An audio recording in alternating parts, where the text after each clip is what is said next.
My goodness, I can't even get over how beautiful it is in here. I'm with owner Paris Moksha.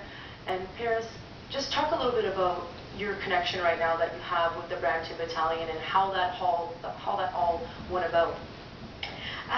So when we first opened up, Ben sent me an email and asked me if the guys would be able to practice here.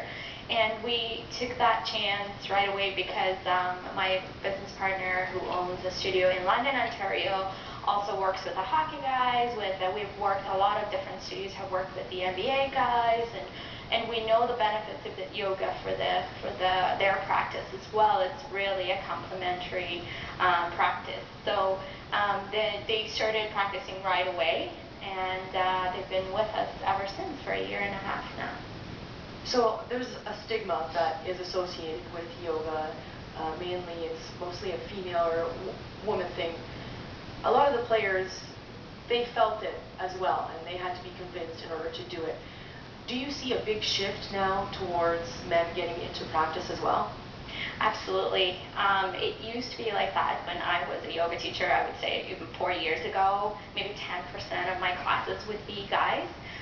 But I see that growing, and a lot of guys are recognizing the benefits of hot yoga and how it can complement their athletic side of body. And it's been, I would say, it's grown to maybe 40% of classes are now guys. So, wow. And they seem to be the ones that are more committed to the practice too.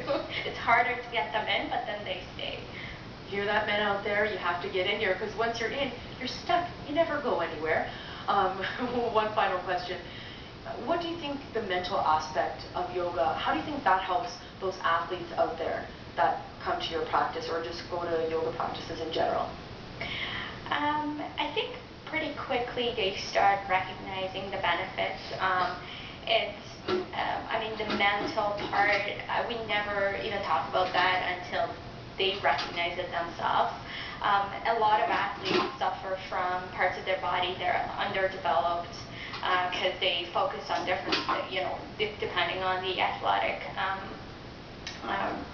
thing that they do, it's always a part of their body is stronger than the other. And our teachers are trained to guide them through postures that strengthen the other part, and they start to see that pretty quickly.